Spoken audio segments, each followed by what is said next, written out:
In front of me is ULEFONE Armor X7 Pro, and today I would like to show you how you can change default apps.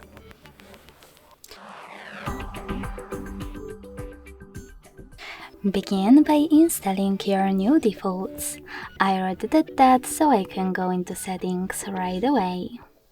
In settings, scroll down just a bit to click on apps and notifications.